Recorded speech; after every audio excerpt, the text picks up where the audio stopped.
So what are the consequences for a woman over 40 if she hasn't had her blood work tested, her hormone levels tested? What can be problematic about that? Well, many things, because you may be feeling certain physical symptoms, maybe anxiety, depression, mood, body aches and pains, joint stiffness. You don't sleep very well, you have irregular periods, just a lot of different things that you're not understanding what's happening. There are so many symptoms. Maybe your hair is falling out. Maybe you can't remember things the way you used to. So testing your hormones is going to tell you a story. It's going to be a piece to the puzzle that's missing. Because by seeing where your estrogen is, where your progesterone is, testosterone, and you need to do total test and free test, because your free testosterone is what you have available to use. Your total test could be okay, but your free test could be really low, and that's going to affect how you retain and build muscle. It's going to affect your libido. So ladies, if you tell me you have no libido, right away I'm going to say, have you tested your total test and free test lately? And most times people say no. But your mood, your fat loss, muscle mass, all those things are really important, are dependent on testosterone. And you don't need to be afraid of testosterone, ladies. We have it in our bodies, we need it. Yes, men have more than we do, but we still need some to keep that delicate hormonal balance in check. It's just as important as estrogen and progesterone. So you really want to make sure that you test that as well. It fits into the puzzle. And you need to do a full thyroid panel, not just thyroid stimulating hormone, because that's going to tell you even more about your metabolism and maybe why you can't lose weight,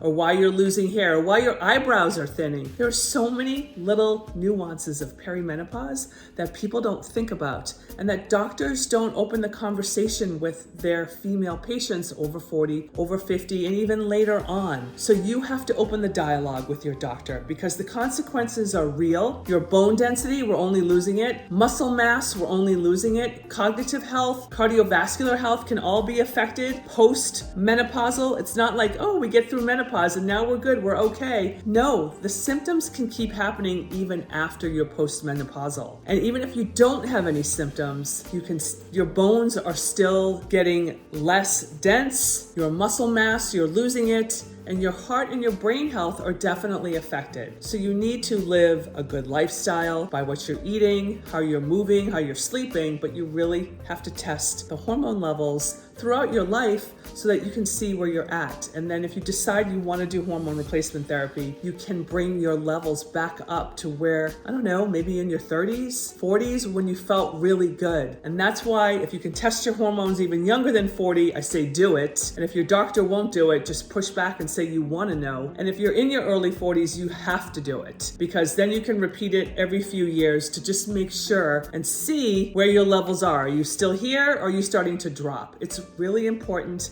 I can't stress it enough. Please find a doctor that will listen to you and that will test your hormones. I'm Linda Stevens. I'm a women's health specialist. I know a lot about this because I am in perimenopause and I'm using myself as a guinea pig for you, but I am on bioidenticals, and I have to say it's made a huge world of difference for me at 56 years old. So please don't sit back and wait for your doctor to open the dialogue, because they may not. Your OBGYN may not. Your endocrinologist may not. You have to be your own health advocate. I always tell my patients you have to be proactive about your health, because what's coming down the pike for us as we age is not good. But if you're proactive, you can counteract it and you can change it, and you can feel amazing and live long and strong and thrive for the entire lifespan, for as long as you want to be here, I like to say. So if you want to work with me one-on-one, hit the link in my bio. I can tell you a lot more about this. We're all individuals. Everyone has different symptoms. But at the end of the day, you must test your hormone levels.